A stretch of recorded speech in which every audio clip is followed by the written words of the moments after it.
Putra-putriku, tentunya adik-adik semua telah tahu Presiden Republik Indonesia kita yang pertama yaitu Bapak Insinyur Soekarno. Beliau pernah menyatakan statementnya jas merah. Apa itu jas merah adik-adik? Jas merah adalah jangan pernah meninggalkan atau melupakan sejarah. Kenapa kita harus ingat sejarah? Dengan mengingat masa lalu, dengan mengingat jasa-jasa pahlawan yang telah berjuang merebut kemerdekaan Republik Indonesia, tidak ada kita berdiri di sini. Tidak ada adik-adik semuanya, tidak ada sekolah, tidak ada kemerdekaan dan tidak ada kebebasan. Untuk itu, kami keluarga besar Museum Sumpah Pemuda dengan bangga mempersembahkan film animasi pemuda dengan judul Pemuda Kebanggaan Bangsa Api Sumpah Pemuda. Untuk itu, selamat menyaksikan dan merdeka.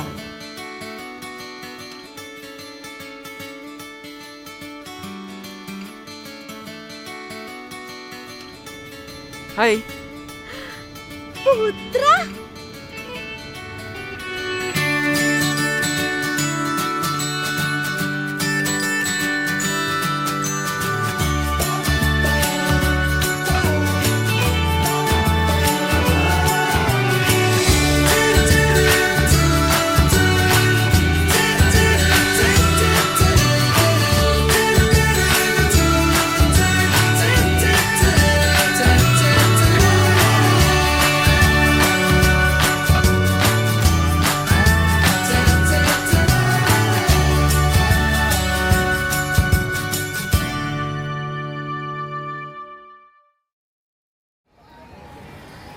Gadis, kenalin, ini teman SD dan SMP ku.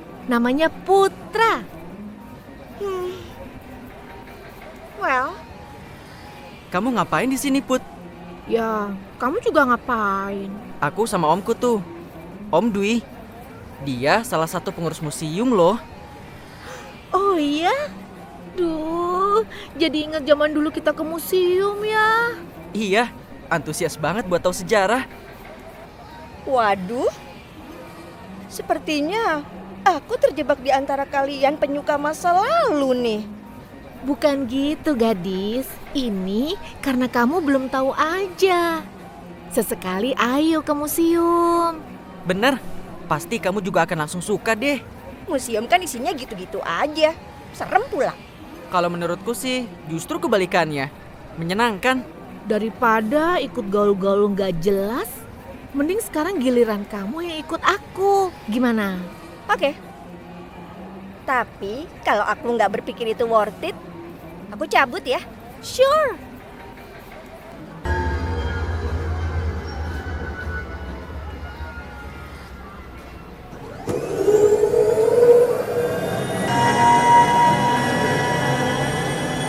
Jadi, Om Dwi ini tertarik banget sama yang namanya sejarah.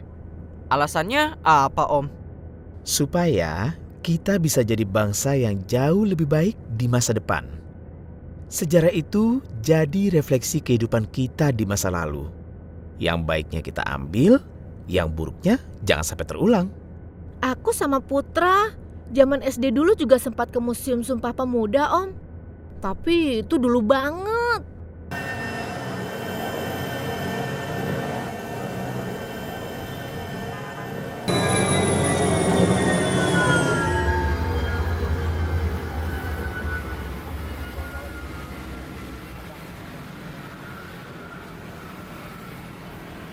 Putra, kamu udah lama banget ya kenal sama Putri? Iya, dari TK sih. Kenapa emang? Kamu kan kelihatannya dandy, up to date gitu secara pakaian. Tapi kamu lihat deh, Putri kan agak-agak jadul gitu. Ya, itu mungkin emang karena Putri nyaman kali, Dis. Tapi kan lama-lama aku risih juga jalan sama dia. Kamu tuh kan temennya.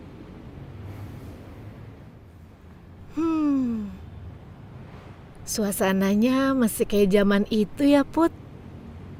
Iya ya. Kurang lebih gitu. Nih, Om cerita dikit ya. Pada Kongres Pemuda kedua waktu itu, hadir perwakilan organisasi pemuda seperti PPPI, Yong Java, Yong Sumatranen Bond, Yong Bataks Bond, Yong Islamiten Bond, Pemuda Indonesia, Yong Selebes, Sekar Rukun, Yong Ambon, Pemuda Kaum Betawi, partai politik seperti Partai Nasional Indonesia, Partai Sarekat Islam, Budi Utomo, Timoris Verbond, dan Permufakatan Partai-Partai Politik Kebangsaan Indonesia atau PPPKI, Utusan Pemerintah Hindia Belanda, Patih Batavia, Polisi, Advisor voor Inlandse Zaken atau Penasihat Urusan Bumi Putra, dan PID, Politik Inlichtingendienst, Dinas Rahasia. Wah, banyaknya. Hampir se-Indonesia sekarang dong. Kurang lebih begitu. Saat itu, tokoh-tokoh yang menonjol siapa aja sih, Om? Sebenarnya banyak sekali, tapi Om ambil beberapa ya. Ada yang namanya Muhammad Yamin. Beliau lahir di Talawi, Sawalunto, Sumatera Barat, 23 Agustus 1903. Saat Kongres Pemuda kedua, Yamin berusia 25 tahun dan berstatus pelajar ilmu hukum di Rechtshogeschool atau RHS, Sekolah Tinggi Hukum. Sebagai pemuda, Yamin aktif di organisasi Jong Sumatranen Bond dan menjadi ketua pada tahun 1926. Pada Kongres Pemuda pertama, Yamin juga merupakan tokoh yang mengenalkan bahasa Indonesia sebagai bahasa persatuan. Gagasan Yamin tentang bahasa persatuan kembali ia sampaikan dalam Kongres Pemuda kedua. Dalam kongres itu, menyampaikan pidato berjudul Persatuan dan Kesatuan Bangsa Indonesia. Yamin menyarankan agar Kongres Pemuda kedua memutuskan dan menetapkan bahasa Melayu menjadi bahasa Indonesia. Keren. Siapa lagi selain Pak Yamin, Om? Ada juga yang namanya Sarmidi Mangunsarkoro. Ia lahir pada 23 Mei 1904 di Surakarta, Jawa Tengah. Pada Kongres Pemuda kedua, Sarmidi yang berusia 24 tahun aktif di organisasi Young Java, Pemuda Indonesia, dan mendidik di Taman Siswa. Saat rapat kedua di Kongres Pemuda kedua, tanggal 28 Oktober 1928, ia mengemukakan bahwa anak harus mendapat pendidikan kebangsaan, sehingga mampu menjadi warga negara yang baik, cinta terhadap tanah air, serta mampu merawat persatuan dan kesatuan. Ia juga menyampaikan pentingnya keseimbangan antara pendidikan di sekolah dan di rumah. Dari tadi cowok mulu. Nggak ada yang perempuan apa? Oh, ternyata dari tadi kamu mendengarkan toh. Ada kok, namanya Emma Pura Direja. Ia dilahirkan di Cilimus, Kuningan, Jawa Barat, 13 Agustus 1902. Saat masih duduk di kelas 1 Mulo, Emma sudah masuk menjadi anggota Bond Inlandse Studieren atau BIS. Kemudian, pada 1918, Emma menjadi anggota Young Java. Pada 1925, Emma menjadi anggota Young Islamiten Bond atau JIB dan menjadi ketua JIB Cabang Bandung. Emma ikut aktif di Kepanduan Putri mulai dari National Islamische Padvinderij atau Netipeds, lalu menjadi Pandu Indonesia dari tahun 1925 sampai 1940. Pada 27-28 Oktober 1928 yang menghasilkan Sumpah Pemuda. Keren. Woman power. Om, cerita juga tentang politik etis dong. Apa tuh? Politik etis yaitu kebijakan pemerintah Hindia Belanda yang memberi kesempatan kepada pemuda Indonesia untuk menempuh pendidikan barat. Menjadi titik awal kebangkitan bangsa Indonesia. Pergerakan nasional yang menuntut kemampuan mengelola organisasi modern baru muncul pada awal abad ke-20. Setelah munculnya kalangan terpelajar Budi Utomo lahir atas anjuran para dokter di sekolah Stovia. Lalu, Indische Verenigen atau Perhimpunan Hindia didirikan pada tanggal 25 Oktober 1908 di Belanda. Sejak tahun 1925, mereka telah mengembangkan organisasi tersebut sebagai organisasi yang mengembangkan masalah-masalah politik.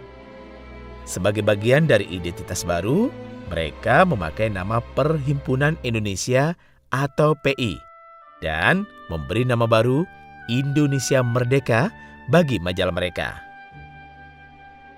Tokoh utama Perhimpunan Indonesia adalah Muhammad Hatta, Ahmad Subarjo, Sultan Syahrir, Iwa Kusuma Sumantri, Nasir Pamuncak. Mereka mengampanyekan keinginan bangsa Indonesia untuk merdeka kepada dunia internasional dan kepada bangsa Indonesia sendiri. Kampanye ke dunia internasional dilakukan untuk memperoleh bantuan moral bagi perjuangan bangsa Indonesia. Sedangkan kampanye ke dalam dilakukan agar bangsa Indonesia bersatu padu memperjuangkan kemerdekaan bangsa. Setelah Budi Utomo mendorong munculnya organisasi pemuda, diantaranya Yong Java, Yong Ambon, Yong Sumatera, Sekar Rukun, Pemuda Kaum Betawi, Organisasi Pemuda Yong Islamatin Bon. Dalam perkembangannya, organisasi pemuda yang bersifat kedaerahan itu bertujuan untuk memajukan kebudayaan dan kesejahteraan tanah kelahirannya. Namun, para pemuda sudah sadar dan berupaya untuk membentuk fusi organisasi pemuda. Jadi, yang awalnya bersifat lokal jadi berpikir nasional ya? Tepat. Sebentar. Putra, yuk. Gimana? Seru juga kan ke museum? Ya, lumayan lah. Kalau di museum dibuat acara-acara untuk anak muda, kayaknya seru juga ya. Iya juga ya. Jadi bisa mancing anak muda untuk datang ke museum. Ngomong-ngomong, Putra itu banyak ceweknya ya? Mana ku tahu. Dia agak flirting-flirting gitu ke aku. Emang ke kamu nggak kerasa? Ah, aku mah biasa aja. Dia juga pasti biasa aja. Kamu nggak peka sih. Ya, cuma hati-hati aja. Biasanya cowok cakep kan punya modus tertentu. Aku sih cuma ngingetin kamu. Kalian tahu Divide et Impera? Adu domba. Bener. Politik Divide et Impera itu politik adu domba yang diterapkan kaum imperialisme Belanda. Berhasil menghancurkan persatuan dan mencerai-berai suku-suku dan kerajaan di Nusantara kala itu. Serem ya. Bisa terjadi di era sekarang juga nih. Dan memang terjadi kan?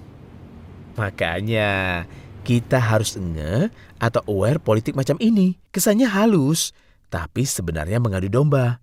Pintu masuknya sama seperti zaman Belanda dulu, melalui SARA. Nah, kita-kita yang cerdas ini yang punya kewajiban buat terus menjaga persatuan. Tadi Om denger loh yang gadis bicarakan ke Putri. Maksudnya? Dengan bercerita buruknya seseorang kepada orang lain, apalagi menghasutnya berdasarkan asumsi kamu sendiri, sama aja dengan mengadu domba. Oh, maaf Om. Nggak apa-apa, kan malah jadi contoh apa yang dinamakan Divide et Impera. Tenang aja gadis, politik Divide et Impera nggak akan berkembang buruk kalau nggak ada pihak yang terpengaruh atau terhasut. Maafin aku ya, Putra, Putri. Iya, gadis.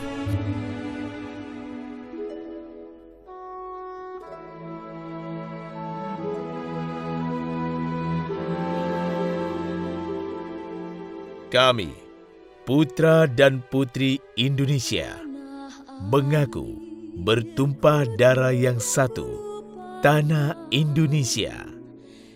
Kami, putra dan putri Indonesia, mengaku berbangsa yang satu, bangsa Indonesia. Kami, putra dan putri Indonesia, mengaku menjunjung bahasa persatuan, bahasa Indonesia.